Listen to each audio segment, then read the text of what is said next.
आपल्यासोबत दिग्दर्शक मधुर भंडारकर आहेत. आपण त्यांच्याशी बातचीत करणार आहोत. सर, आपण आज वर्षाच्या अखेर सिद्धिविनायकच्या दर्शनासाठी आले आहेत. नेमकं काय सांगाल? मी इथे मी खूप वर्षापासून येतो सिद्धिविनायकला. गेले 30-25 वर्षापासून येतो.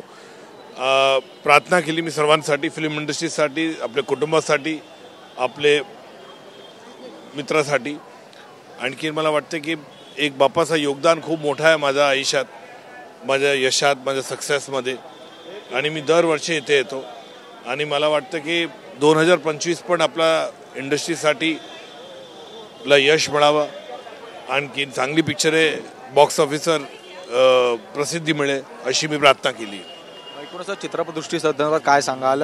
2024 मध्ये असे काही चित्रपट राहिले का आपले जे 2025 पर्यंत आता येतील? येणार 2025 मध्ये येणार. मी आता लिहितो. मी 2024 मध्ये काम केलं स्क्रिप्टवर. खूप मी माझी स्क्रिप्टमध्ये तुम्हाला माहिती आहे मी प्रचंड काम करतो. त्याच्यामध्ये त्याचा खूप रिसर्च असतो. ते रिसर्च करून मी आता पिक्चर बनवतो. तर ते पिक्चरचं रिसर्च झालं आहे, आता संपून. आता लिहायला सुरू केलं आहे मी ऑक्टोबरपासून. पण लिहायला पण टाईम जातो. स्क्रीन प्लेला 2-3 महिने राहणार आहे. तर लवकरच घोषणा करणार आहे मी. सर, एकूणच TV9 मराठीच्या प्रेक्षकांना नवीन वर्षाच्या कशा पद्धतीने शुभेच्छा द्या? खूप खूप शुभेच्छा देणार सर्वांना.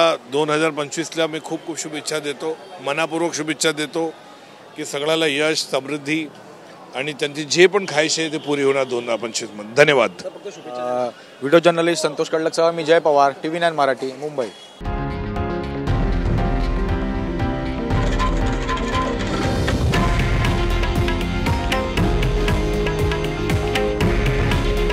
हे आहे देशातील नंबर 1 न्यूज नेटवर्क आणि आपण पाहत आहात TV9 मराठी. काळजी तुमची, हित महाराष्ट्राचं.